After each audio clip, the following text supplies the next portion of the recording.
నెల్లూరు జిల్లా గూడూరు పట్టణంలో ధర్మరాజస్వామి గుడి దేవస్థానం షాపుల్లోనే క్రైస్తవ మత ప్రచారం ప్రార్థనలు జరుగుతున్నాయి.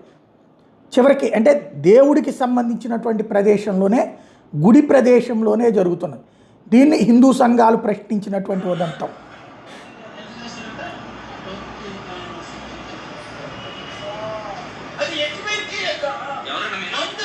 అదేంటి పైన కనబడుతున్నది హాస్పిటల్గా కనబడుతుంది.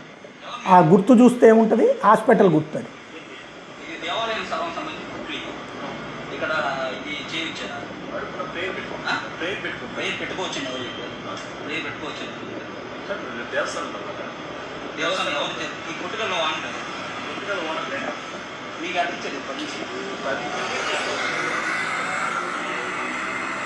మీరంతా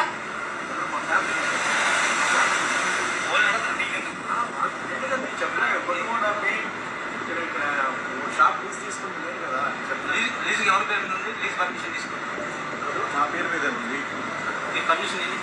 ఇప్పుడు ఎందుకుంటారు బ్రదర్? మీకు ఎప్పుడైతే దేవస్థానంతో కంప్లీట్ చేసుకుని రేపు వచ్చి మాట్లాడతాను. ఉదయం కాదు, ఉదయం మాట్లాడతాను.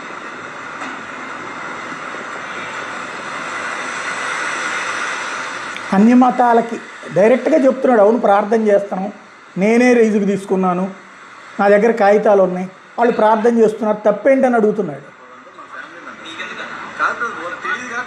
నాకెందుకంటారు ఏంటి? అందరూ మా ఫ్యామిలీ మెంబర్స్, మా కుటుంబ సభ్యులు, మా దీపాలు అయితే నిలబడి పెట్టుకోవాలి. మా దేవాలయానికి సంబంధించిన దాంట్లో చికిత్స అని చెప్పి ఇక్కడ ప్రార్థన ఇదేంటి చికిత్స మేము చేయడం లేదు కదా.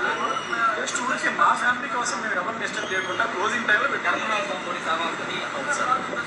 మళ్ళీ నేను మొన్న ఎక్కడ ఉన్నావు గతకి టౌన్లో ధర్మరాజం గుడిలో ఈ కుట్లు ఉన్నాయి చూసావా? ఈ కుట్లు అన్న మత ప్రచారం ప్రార్థన చేస్తున్నారు. ధర్మరాజం గుడి దేవస్థానం కుట్లు వీడియో తీస్తా ఉన్నాను.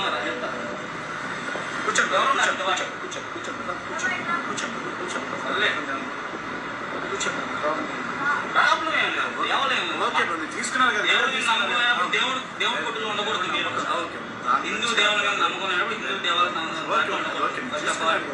మీకు అసలు మీకు ఎవరు ఇచ్చారు? అసలు ఈ పర్మిషన్ కొట్టి ఎవరు ఇచ్చారు? కొట్టి ఎవరు ఇచ్చారు? ఇది పరిస్థితి.